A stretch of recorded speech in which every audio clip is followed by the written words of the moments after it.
Welcome to the GSMC Car Podcast, the show that takes you on a journey through the automotive world.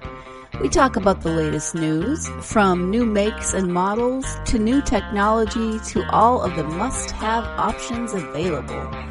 Whether you're a fan of the old classics, love the latest models and technology, or have never met a vehicle you didn't want to work on, the GSMC Car Podcast has something for every car enthusiast.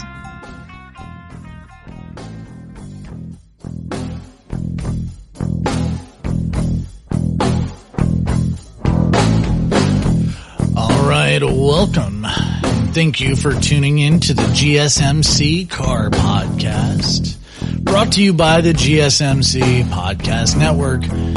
My name is Ty Adranis, and I am your host for the next 60 minutes of automotive pleasure. Sorry.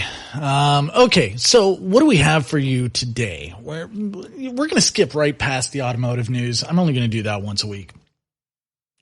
Because, really, news only really happens in the industry once a week. But this podcast is on a really interesting subject. Flying cars.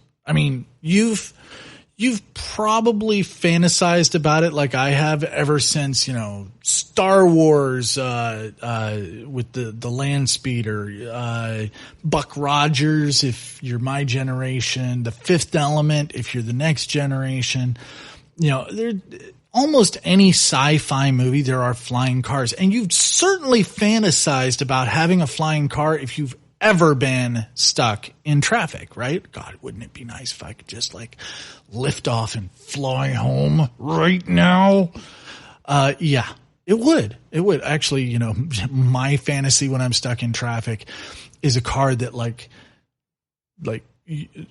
Inspector Gadget style lifts up, but the wheels stay on the ground, and then you can go over another car and then just kind of drop down and smash the car in front of you because it's annoying you so bad. Yeah.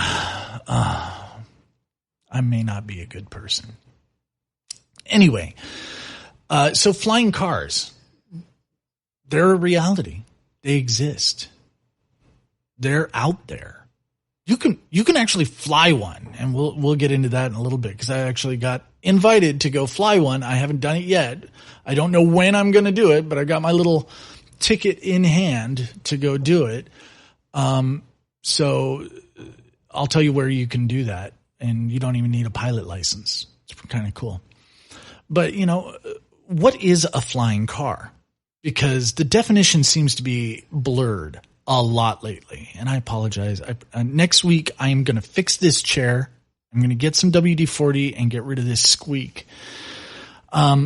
But at any rate, what is a flying car? Most of the companies that are building, quote, flying cars, unquote, the cars don't even have any wheels. They don't drive. It's basically just a drone, a multi-copter drone, like a DJI Phantom or a Mavic or whatever. What is it called? I call them a Sparkle. The Spark. So the Spark and the Mavic and all that. Imagine that really big with a compartment that one or two humans can sit in. And that's what most of the flying cars look like. So it's just basically a drone that's the size of a car. It's really just an aircraft. It's not a flying car. To me, a flying car is a car that you can drive on the road that then you could take over to the airport or right off the road, fly. That's a flying car. But I guess the definition has been blurred. There's a lot of companies out there doing stuff. Toyota has one, and it actually drives, but it looks ridiculous. Ridiculous. You remember those playpens for toddlers that they were cubicle, right? And they had the screens on the side. Now, if instead of a square shape, you imagine an octagonal shape, there are these cages around these giant fan blades, propellers. And by giant, I mean like, I fly drones. Okay. It's part of what I do for a job. I fly drones. Not that this isn't a job. It certainly work. But I fly drones, and I'm used to propellers that are like 12 inches, 24 inches long. 24 is considered pretty big. No, these things are like 3 or 4 feet long. So yeah, that's pretty big. And they have these massive cages around them. I imagine so that you don't like accidentally fly the thing across a group of people and cut them down like you're mowing a lawn. There's another company called Kitty Hawk that has a Google-backed, Google's founder Larry Page. He's backing them, and it takes off vertically, but it also has like floats so you could land on the water. Okay, and it's also a quadricopter, big blades. But you sit on it like a motorcycle. Now, I don't know who's behind the one in Dubai, but Dubai bought a bunch of flying motorcycles basically, and there's a fan in the front and a fan in the back. Okay, and I say fan because I'm talking in layman's terms. Fellow drone peeps, yes, I know it's a propeller or an impeller or an EDF or whatever, but I'm just going to talk about it as a fan for everybody else so that I don't sound like too much of a nerd. Okay, so there's one in the front, one in the back, and the videos of this thing flying around are pretty awesome. They really are. But this one by Kitty Hawk, it weighs like 220 pounds, and it actually isn't a quad. It's what they call a octocopter. So it uses 8 rotors, not 4. Sorry, my bad. There's the Kitty Hawk one is actually really cool. I like it a lot. Other than the fact that you're sitting on this kind of motorcycle mount that's above the blades. So if you take a turn too steep and you fall off the bike or something, your aircraft is going to become a Cuisinart. Okay. It's just going to chop you right up. There's a bunch of these out there. There's a German company called Evolo that's making one, and it actually looks like a helicopter without the tail. And that whole circular area where the main rotor blade would be spinning is now just like this circular mount that has a boatload. I think it's like 16 propellers on it. But it can fly 2 people, and it only has like 17 minutes of flight time, 40 minutes to recharge it on a fast charger. There's a few others. Airbus is making one. And it's also a VTOL. VTOL means vertical takeoff and landing. Not really a car, not in my opinion. I mean, it's got skids. It's got no wheels on it. It's got skids. But the cool thing is it's what's known as a hybrid. So it's a VTOL, but it's also an airplane because it has wings. So that to me is interesting. And it's kind of this, it's not like a circular octocopter. It's laid out interesting. You should check it out. There's another one called a flying taxi. It's also by Airbus. There's a Chinese company called Ehang. This one's kind of cool. It's also an octocopter, but it's an X8, so it looks like a quad, but like it's got propellers above and below. And it can go 62 miles an hour. That's actually pretty impressive. And they're actually operating it as flying taxis in Dubai. Not kidding. That's pretty sick right there. So that right there means flying cars are real. Okay. They're actually operating as flying taxis. There's another company called Terrafugia. And this one can actually drive, which is kind of cool, but it looks like an Inspector Gadget car because like it does not look right. And then it actually has wings. So I don't know how it's supposed to take off without going to an airport or land without an airport. There's a Slovakian company called Aeromobile. That one's also needs a runway. It looks cool though. It looks slightly cooler than the Slovakian one. or the other one. There's a bunch of flying cars out there. So when we come back, we're going to talk about why. Is it even practical? So stick around. We'll be right back after these messages.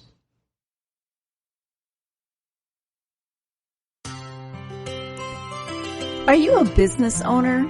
Someone interested in the latest news that might affect your business? Then check out the GSMC Business News Podcast, a show dedicated to keeping you up to date on all things concerning business, technology, and the stock market. Get a head start on the day as we keep you updated on the latest goings-on Wall Street, money, jobs, and technology. The GSMC Business News Podcast has you covered.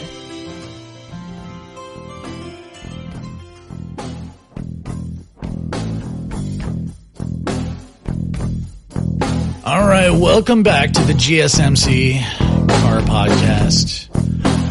My name is Ty Adranis, and I am your host for all things automobile. Now, really, flying cars aren't proper automobiles, but still, they call them flying cars, so we're going to be covering it anyway. So, are flying cars practical? And I don't mean like today. I mean, just like, is the idea practical? Can it work? I suppose, we can put a man on the moon. That doesn't mean it's practical to do so. And I am not a critic of the space program. Send a dude to the moon. Okay, so don't misinterpret that. But really, what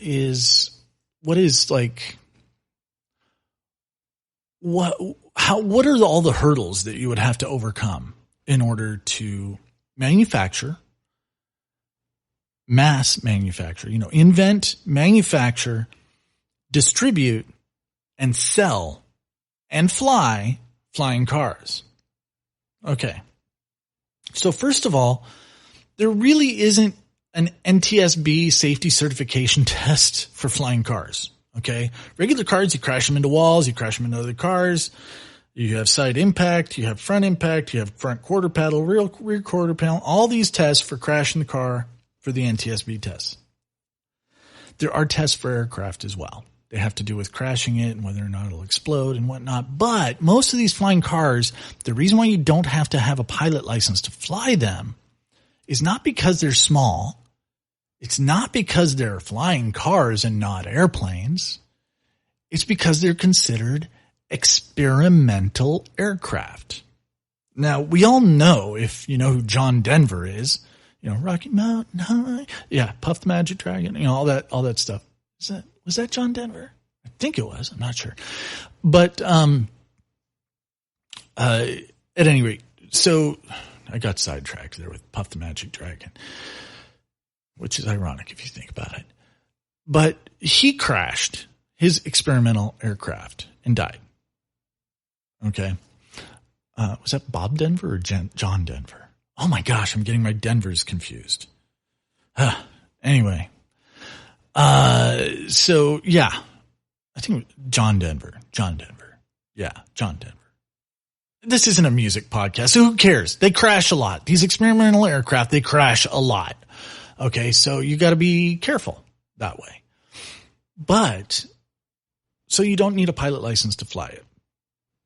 But what happens if it falls out of the air? You still need insurance. Okay, so your full coverage insurance policy on, say, your average sports car here in Texas is going to be around $350 to $500 a month. Okay? That sounds expensive, doesn't it? Yeah, back in California, I was spending like $150 a month or something. Same car. That was for my Challenger RT. Okay. So, you've got that insurance for a car. What do you think it would cost for an aircraft? So I'll just tell you straight up. My drones, okay, one of them that I used to use for film was $20,000 a year. Yeah. And it was only a 20-pound drone. Okay. $20,000 a year. Now this was full coverage. I had $1 million of liability in case it landed or crashed into somebody's building or on a highway and people died or whatever. I had $1 million of liability, but I also had, it was full coverage. It would get replaced, if it crashed. So full coverage, 20 grand for a 20-pound drone. Now you think about this 220-pound drone to fly around in. If you're thinking $1,000 per pound per year, that would be $220,000 to insure that thing. Ain't nobody got the money for that. Not on insurance. I bet the drone doesn't even cost that much. Okay. So yeah, not practical from that point of view. What about for like licensing, or flying or regulation or doing stupid stuff? Like you hear about drone people doing stupid stuff all the time. Oh, this guy was flying a drone over at the airport. No, well, first of all, yeah.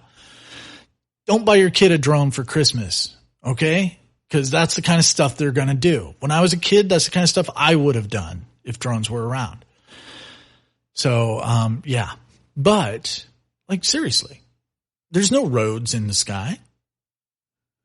People can fly this thing wherever. They can fly it and land it in somebody's backyard. Cool. That's actually one of the cool things about them. The problem is that not everybody's responsible. And forget about responsibility. Not everybody's got the health for it. Like, if you listen to the fitness podcast, you know me. You know I'm diabetic. They generally don't give type 1 diabetics pilot licenses for flying aircraft.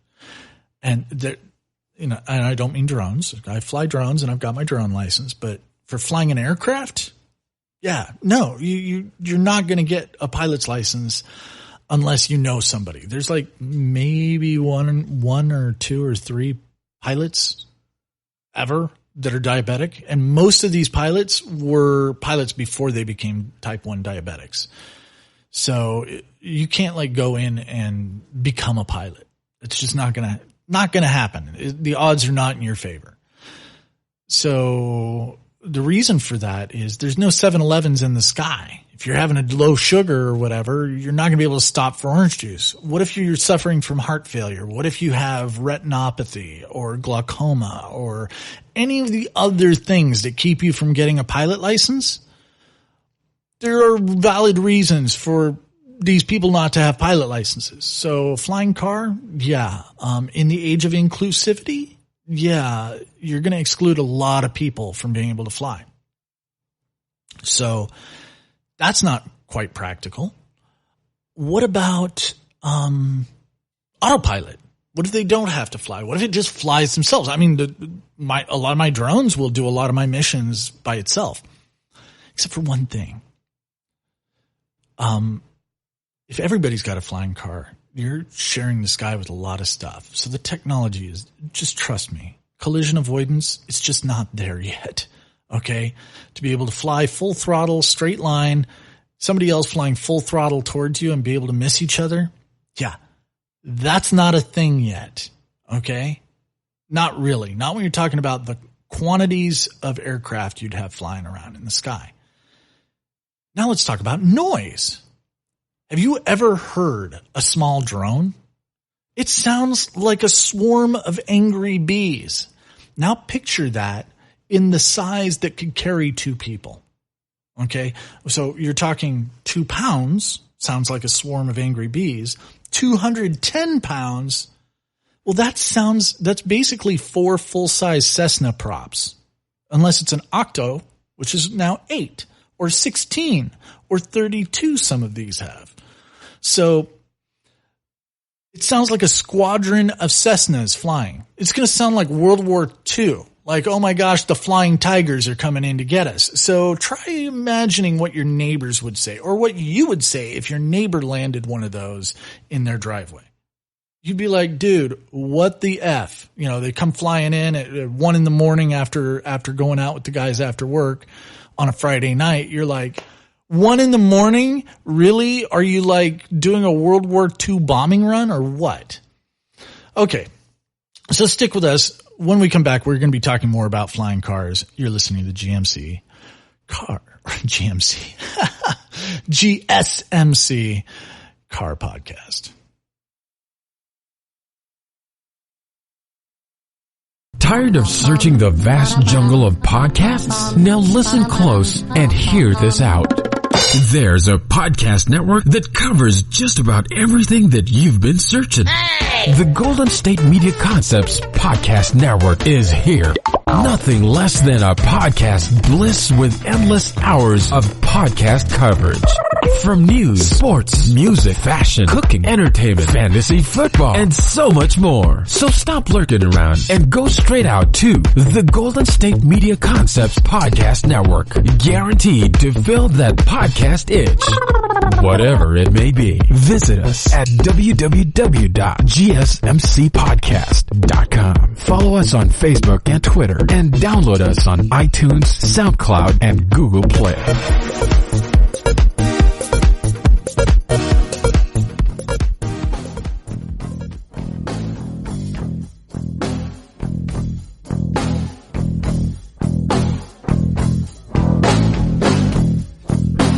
Welcome back to the GSMC Car Podcast. I'm your host, Ty Adranis, and today we are talking about flying cars. In the previous segment, we were talking about why they're not really all that practical, and that is such a big segment. I'm going to kind of break format just a little bit here, and I am going to continue with that in this segment because there are so many reasons why it's not practical, and then we'll get into some other points. So we were talking about the noise, all right? The angry bees, the squadron of World War II planes.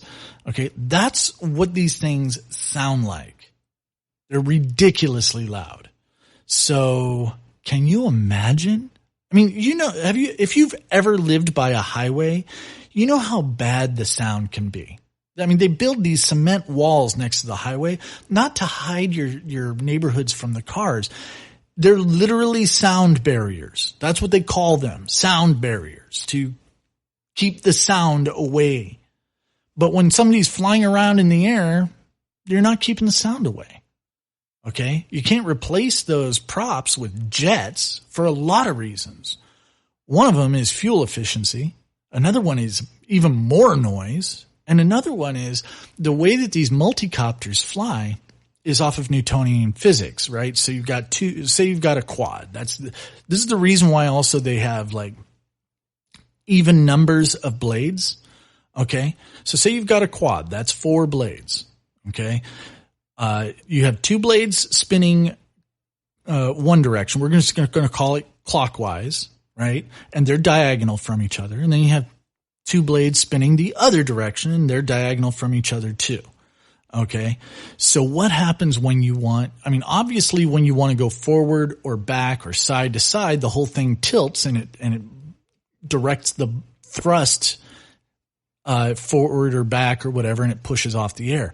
But how does it actually do yaw? How do you turn left, just in a hover? So you're in a hover and the whole thing starts turning left. Well, every action has an equal and opposite reaction, right? So you have these big blades pushing off the air. Operative word is big, okay? Big blades pushing off the air. And the 2 blades that are spinning in the opposite direction that you want to turn actually spin up a little bit. And the 2 blades that are spinning in the direction you do want to turn spin down a little bit so you don't rise. You maintain your altitude.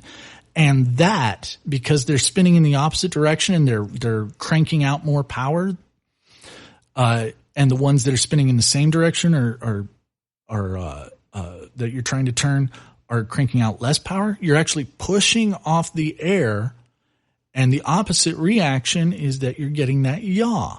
So, like if you want to turn left, the 2 blades that are spinning to the right spin up and the 2 that are spinning to the left spin down, and that makes your whole aircraft yaw to the left. Okay, great. You can't use jets for that because they don't put out enough torque. And also jets have counter-rotating blades inside the engine. I mean, you could use an EDF fan for that, like a ducted fan. Okay. But still, you get more torque when the blades are longer. EDFs are kind of small. Okay. They have multiple blades and they're kind of compact, and they also put out a boatload of noise. Like a small EDF sounds like a vacuum cleaner.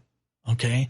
A big one is going to sound like an A-10 Thunderbolt. Okay. If anybody's been in the Army. So not very practical from a noise point of view. Okay. So now how about traffic control? What is to keep people from saying, okay, I'm taking off from my house, I'm flying a straight line to work? Because if everybody flew a straight line, that's a lot of straight lines that are going to probably intersect with each other. So how do you do traffic control when you have as many things flying around in the sky as you have cars? Because that's where it'll go. Once people get flying cars, everybody's going to have one. Nobody's going to be driving on the ground anymore. So how do you keep people from just driving in a straight line? That's a lot of infrastructure. You're going to have to create virtual highways that your guidance system won't let you fly, deviate from it. You know, it's not practical yet. So if you're looking at flying cars and saying, dude, that's sick, I want one. Yeah, they're not practical yet. Okay. They exist. They're not really cars. They exist, but they're just not practical yet. That's pretty much the entire message of the last segment and a half. Flying cars, not practical. Okay. So let's take a look at one in particular. This is the one that's getting kind of the most attention from at least the drone community for a while. Well, actually, you know what? Let's put that off.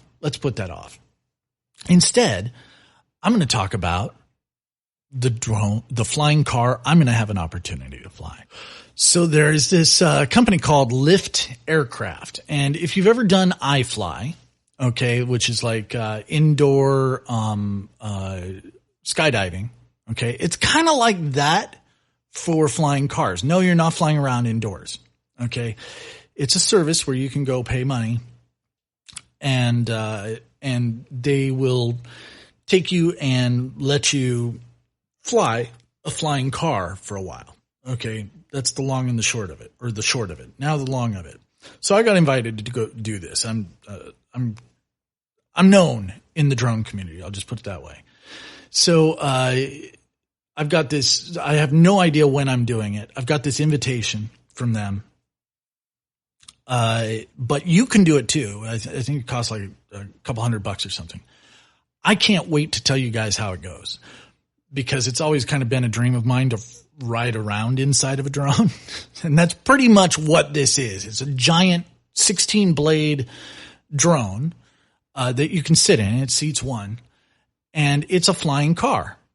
And, so they kind of give you this experience where you can fly without having to have a pilot license.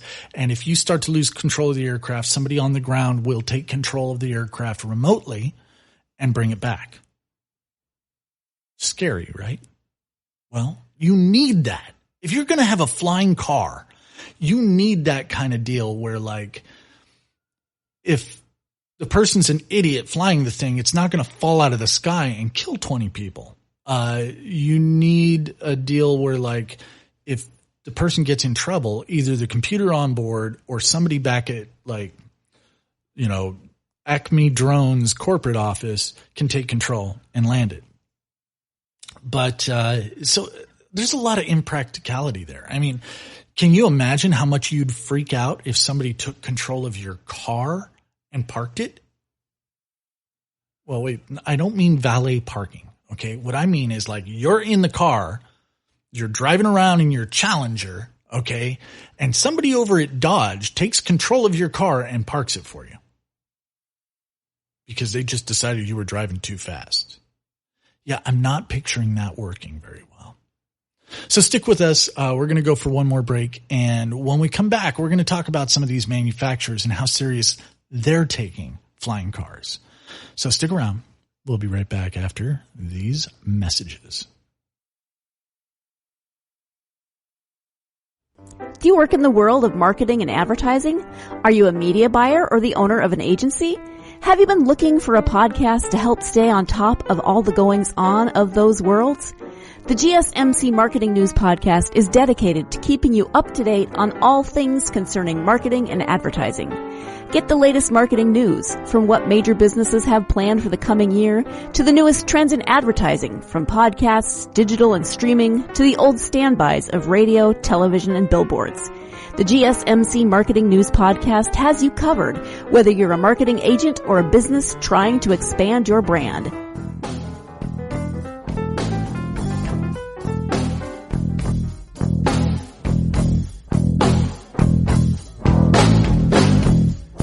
All right, welcome back to the GSMC Car Podcast. I am your host, Ty Adranis, and this is brought to you by the GSMC Podcast Network. There's lots and lots of podcasts out there at our network. Check them out. There's something for everybody, and more than likely 2 or 3 that you'll be interested in. Okay, so today we're talking about flying cars, and we just pretty much said they're not practical. Come on, pipe dream. So why are all of these companies taking it seriously? And I don't just mean like EHung and you know, these people that build drones and that's what they do. So they decided, hey, let's build big drones and see if somebody wants to buy it. No, it's not just them. Okay. You've got Toyota in the mix. You've got Hyundai in the mix. In fact, Hyundai just debuted one at CES, or no, they are about to debut one at CES 2020 that is like an airplane.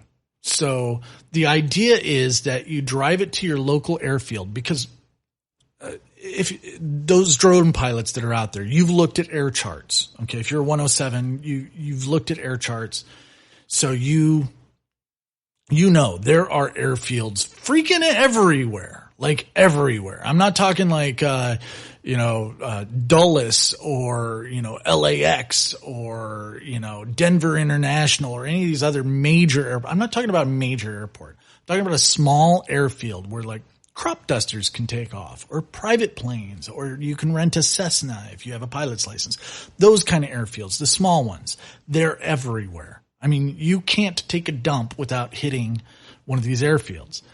So you drive it from your house over to the airfield, hit a button, just like a convertible, the wings unfold, and you take off. And then you can commute to work at over 100 miles an hour flying. I'm not sure what the cruising speed of Hyundai's is, for example.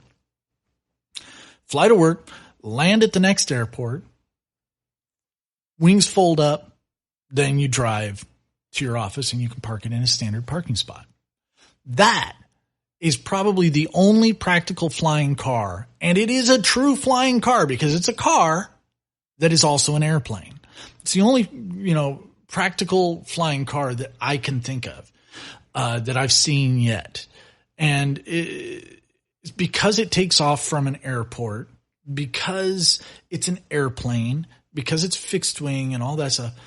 It actually makes sense to me because it's still all fully regulated by the FAA. You got to get clearance to take off. You got to file flight plan, all that stuff. So that's the only way I see a flying car being practical. So kudos to you, Hyundai, for having an actual car that flies. They've shown this car, I think, on Top Gear, usually a Top Gear Grand Tour. I seem to remember Clarkson saying something snarky about it because it is kind of ugly. I think he called it like flying sperm or something. Somebody called it flying sperm because it does kind of look like it, when it's all folded up and whatnot, because the front is kind of bulbous and the back is kind of thin. It kind of looks like sperm, the sperm cell, not like, yeah. So anyway, getting away from that topic as fast as I can. I think I'm going to have a sip of water with my foot. Yeah. So, moving on along. That is one way that is practical. But then you look at like what Toyota's doing with its, playpen, quadricopter, because it looks like it's got 4 playpens on it because of these fenced in areas. So with its playpen quadricopter, and again, the noise, all the other stuff that I mentioned, it doesn't have to use an airport. You don't have to have a license to fly it. it just seems like a really bad idea. Okay. Granted, car companies like to experiment a lot, and kudos to them. I mean, Honda built a really, really wicked, cool robot back in the day, and I think they still build it. But, it was really cool back in the 80s. Now it's just kind of like the same thing, but with faster processors. Anyway. Yeah. So Toyota, maybe you should take a page from Hyundai's book, because I'm liking this airplane thing. Now there's these other companies like, Aeromobile, and you need a sport pilot license to fly the Aeromobile car. But that one is also an airplane. And, oh no, that's the flying sperm. Yeah, that's not the Hyundai one. Why do I think that's the Hyundai? Oh, maybe Hyundai acquired them, because it looks almost the exact same as the Hyundai one. But it does. It looks like a flying sperm. Gosh, I can't seem to get away from that. Backing out of the room as fast as possible on that one. So, how could they be made more practical? How could flying cars be more practical? What other tech needs to be invented? We have the drone technology. We even have battery technology. We have hydrogen technology. We have fuel cells and all kinds of cool stuff. We can even power these things by gas. And what I mean by that is, there's some drones that I know that have flight times that are way up in the hours, because what they do is they have a little gas motor on it that doesn't actually power the blades. Instead, what it does is it powers a little dynamo, and that's what provides power, electrical power, to the aircraft. So, sort of like a Prius. Oh boy, that's a good idea for a show, actually. I think that's what I'm going to do next week. Next week, I'm going to do why EVs suck. I'm going to have the whole world hating me for that one. But trust me, by the time you listen to the whole thing, you're going to agree EVs suck. But at any rate, that's one way that it could be done. It could be done with a gas motor that powers a dynamo. That way you're not like running out of batteries or risking a lipo blowing up on you, because those things are volatile. I've burned up a lipo before. It's not a fun experience. So what else needs to be done? Guidance. Okay. So these guidance systems, they call them the FCU, flight control unit, the brain of the drone, so to speak. So these things are pretty intelligent. They're pretty awesome, but the sensors are what really need to be improved. Because, for instance, like you go by a DJI Phantom or some other drone, because these flying cars, a lot of them are like drones. And they say they have collision avoidance. Well, that's great, except none of them see power lines. None of them see guy wires if you're flying, like say you're doing a cell tower inspection or something. None of them see guy wires. So they need better collision avoidance. They need better predictive and better distance. They need to be able to see each other. So there's this system called ADS-B, which is basically like if you download any of those apps for your phone that show you where an airplane is and what direction it's flying and how, all its telemetry basically. Those are all coming off of the ADS-B, which is like broadcasting on a radio frequency, and more than likely either a control tower near that airplane or a satellite is picking up that ADS-B signal and sending it to a server, and that's where you're getting it on your app. So ADS-B is how airplanes see each other. Okay, so you need to have these flight control units tied into the ADS-B so that they can see from a long distance that something's traveling toward them at 100 miles an hour and you're traveling towards them at another 100 miles an hour. So that's 200 miles an hour of closing speed, and needs to be smart enough to talk to that other flight system so that you don't both veer off in the same direction and do a head on, but you guys veer off and come around each other nice and smooth. And that needs to happen for every aircraft in your vicinity. That's a lot of processing power. It's kind of crazy. Okay. So I guess this whole episode should be called Flying Cars. They're not practical. Sort of like Corvettes, the Corvette C8. I love it. But, so anyway, we'll be right back after these messages. Stick around.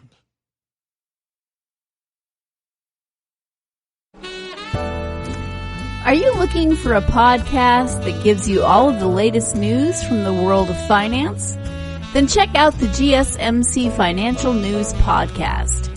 We'll delve into the ups and downs of the stock market, changes in the economy, and news from the world of real estate and technology. From breaking news on the New York Stock Exchange, NASDAQ, or the overseas market, to updates on the bond market. If there's money to be made, we'll cover it on the GSMC Financial News Podcast.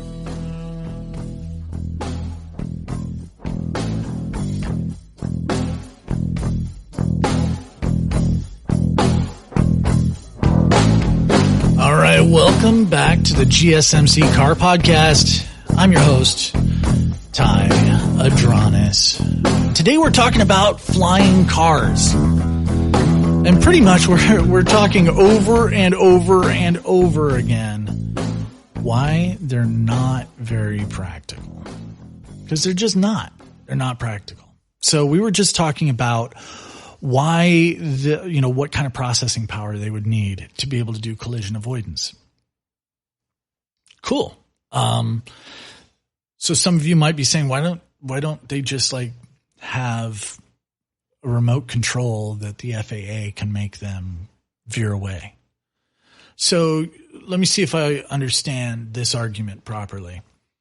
You want the FAA to have a centralized computer that talks to all of these flying cars. Let's just say everybody in the U.S. owns one day, okay? Talks to all these flying cars and tells them where to go. And you think nobody's going to hack this server and crash everybody. Okay. I disagree. I think that's a really extraordinarily bad idea. But okay, that's one way you could go, I suppose. Either way it goes, just for air traffic control, you need some major upgrades. You can't like have it like that movie with John Cusack and Billy Bob Thornton where they're air traffic controllers and they're just staring at a radar screen and calling out numbers to airplanes. Okay, so there's thousands and thousands of airplanes in our airspace at any given time. Don't believe me? Open up the app AirNav Radar Box one time and just zoom out to the entire U.S. and look at all those airplanes. It's ridiculous. Okay? So there's a lot of stuff in the air. Now, that's like, you figure one person in maybe 1,000 has a pilot license. So that's 1 in 1,000. Now take it, every one of those 1,000 has a flying car. So you're talking about 1,000 times more aircraft in the air than are there now. People are not going to be able to manage that air traffic.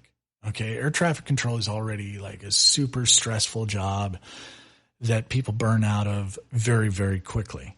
So that's not a great idea either. Instead, it has to be done on the system level. You have to take the control away from the pilot. There just aren't autopilot systems out there right now that are so trustworthy that aircraft manufacturers are willing to remove the controls from the cockpit. Okay, so how are we going to be doing that with a new technology like the flying cars? It's just, no, it's not practical. So moving into some of these other manufacturers, and I realize I'm kind of playing fast and loose with the format today, but this is a really big subject, and practicality is most of it. So there's this one that's called the Terrafugia, and this thing looks really trippy. I mean, really trippy. It kind of looks like if you've ever saw, I forget the name of the real car, but if you ever saw the opening for the original Incredibles movie from Pixar, and the main hero dude is driving around in this tiny, tiny little car, it looks like one of those British tiny cars from the 1960s with like a boat front on it. Like the front end is shaped like a boat. And then if you've ever seen the original Tron, the Space Paranoids, it looks like one of those landed on it. And I guess these wings fold out from the thing and these jet engines engage, or prop motors engage. The props fold out and it does all this crazy stuff. And I guess it's supposed to get up in the air, but the wings are so stubby, this thing's probably going to get up to like 150 miles an hour to even take off. Yeah, that's not a very good design. I do seriously think that the EHang, the one that they're using as the taxi service in Dubai, that's probably one of the better designs. It has a hard shell, so you're not exposed to potentially a blade exploding and hurting you, because that does happen. You know, I've flown a drone through a mess of bugs and gotten some cracks in blades, and then when the blade fails, it's catastrophic and it kind of explodes. And so you end up with all these like shards shooting everywhere. So having a shell around you is not a bad thing.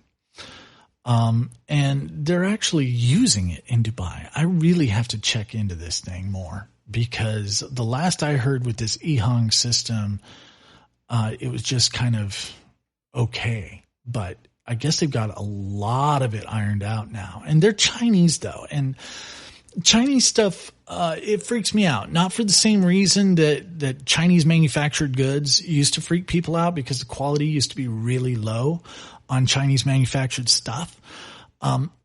That's not the case anymore. There's a lot of really good Chinese stuff out there. But the problem is, especially with drone manufacturers, there are these weird laws in China that if you're a technology manufacturer, you have to give the government access to your servers.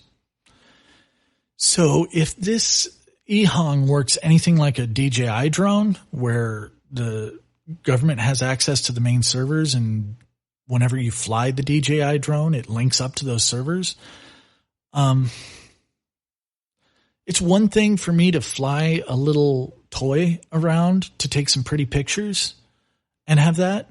It's another thing for me to sit inside of this thing and say, okay, government of China, you can like take control of this aircraft at any time with me in it and do whatever you like to me.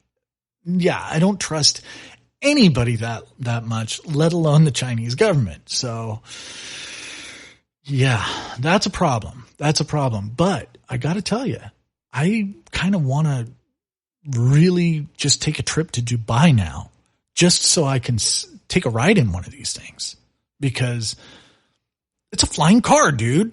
That's like the Jetsons, right?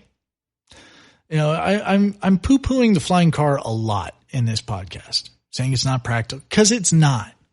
But man, I would love to have one. Who wouldn't? Okay. So when we come back after this next break, I'm going to be talking to you about some of the fails that I've seen with people trying to build these drones that people can fly around on. Because I guess technically if there's a pilot on it, or if there's a person riding on it, it's not really a drone, because now it's a manned aircraft. So I don't know what to call it, but it looks just like a multicopter drone. I guess I'll just call it a multicopter. So anyway, when we come back, we're going to be talking about some of the funny accidents and the fails that happen, and some that aren't so funny. Just because I want everybody to understand, like, this is not a small thing that's happening. Okay, so we'll be right back after these messages.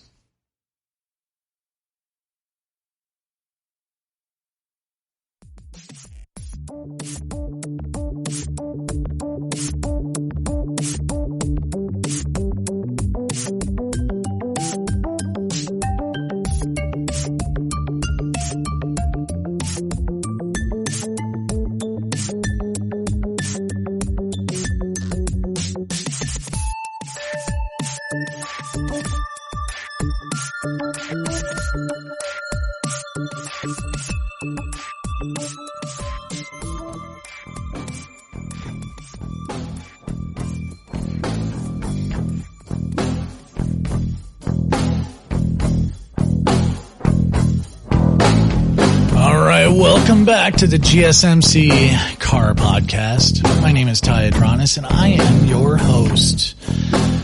Or rather, in this show, I guess I'm your pilot, because we're talking about flying cars. And there are so many people out there trying to build multicopters and calling them flying cars that I might as well cover some of the reasons why these multicopters crash a lot. The biggest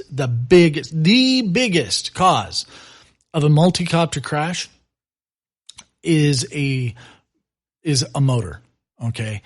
And by motor, I mean the entire drivetrain out to that motor.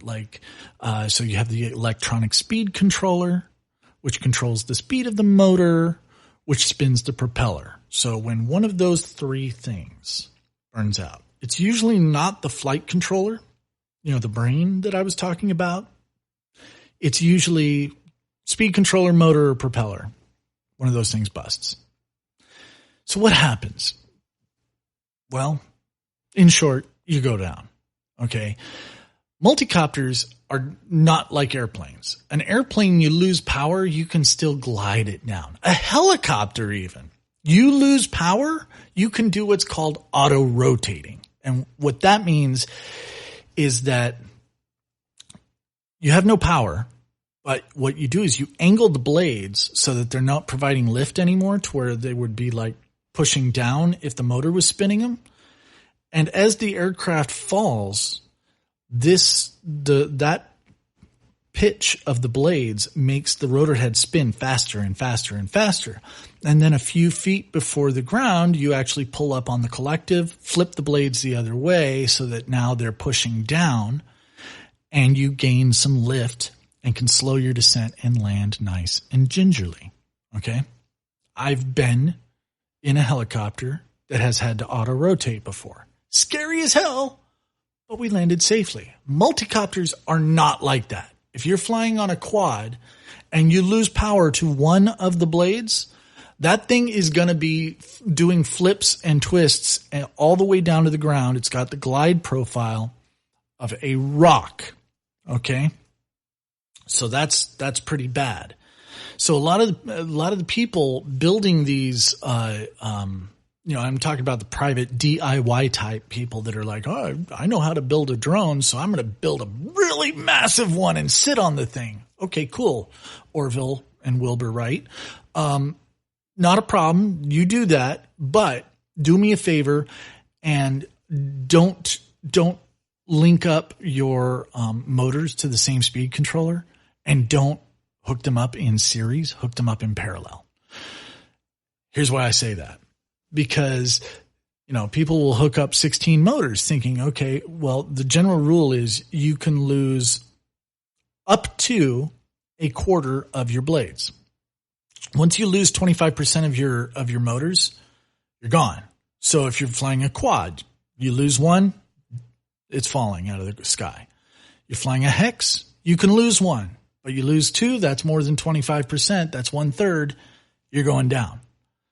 Octo, you can lose up to two if they're not spinning the same direction. There's a bunch of little caveats to that.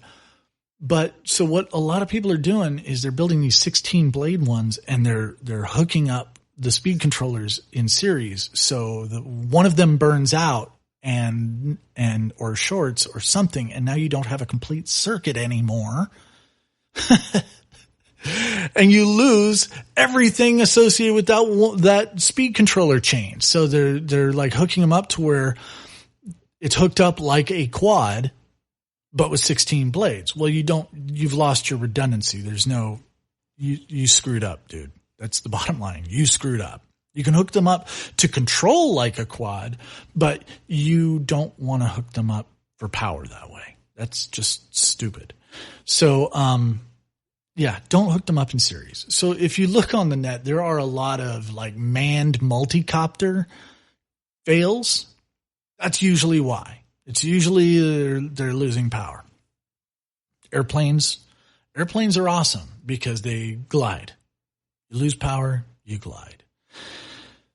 So, yeah.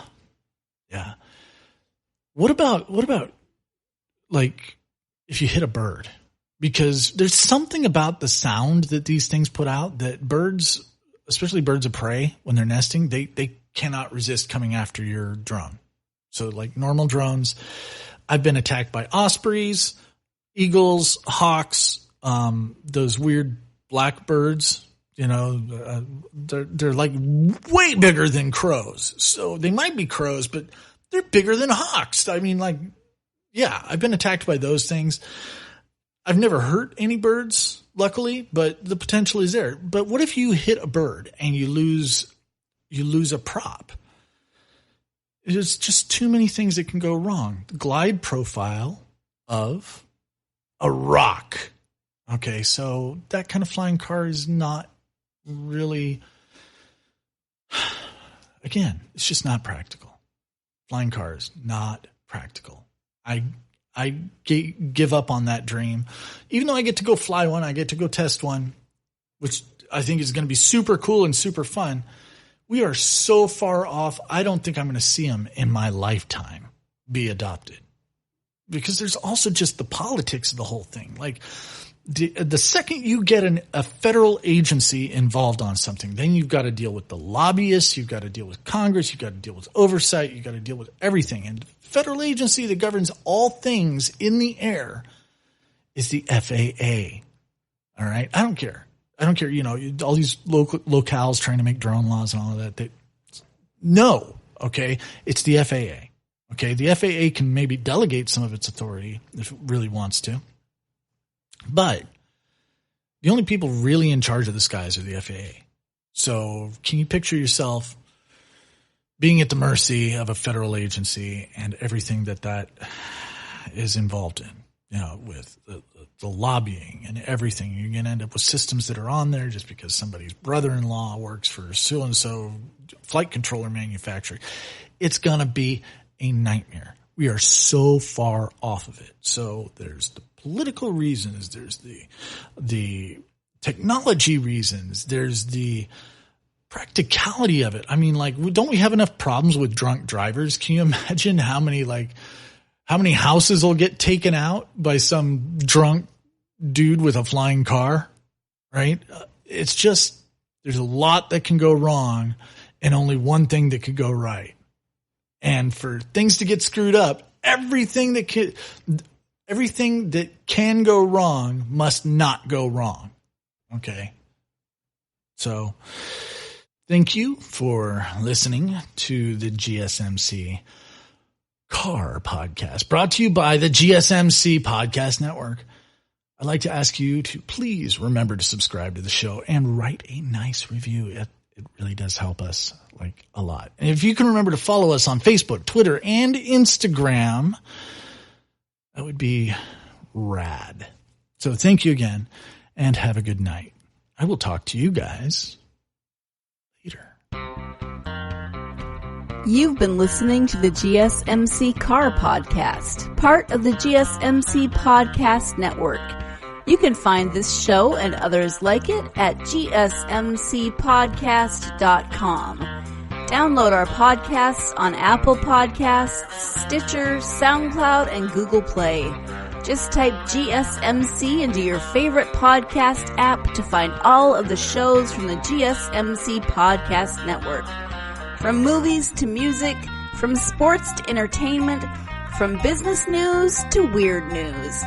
Please subscribe to the podcast and follow us on Twitter and Facebook.